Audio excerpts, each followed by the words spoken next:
Nagpunta kami dini sa Vietnam at eto yung nakita namin.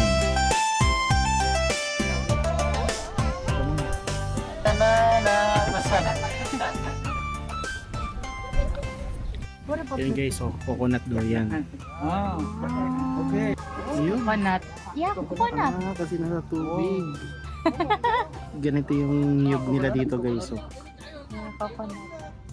Nasa coconut farm nga pala kami dini sa Vietnam at itong inasakyan namin guys ay coconut boat. At may part dito na papalibutan nila yung isang boat at mag-iikot-ikot yun. Pwede ding may mag-volunteer sumakay dito at yun yung papaikot-ikutin ni kuya. At dahil nga wala nag-volunteer ay aba, pala desisyon si Manong na nasakyan namin at kami ang pinaikot-ikot. Ito yung experience na pinaikot-ikot ka na masaya ka pa.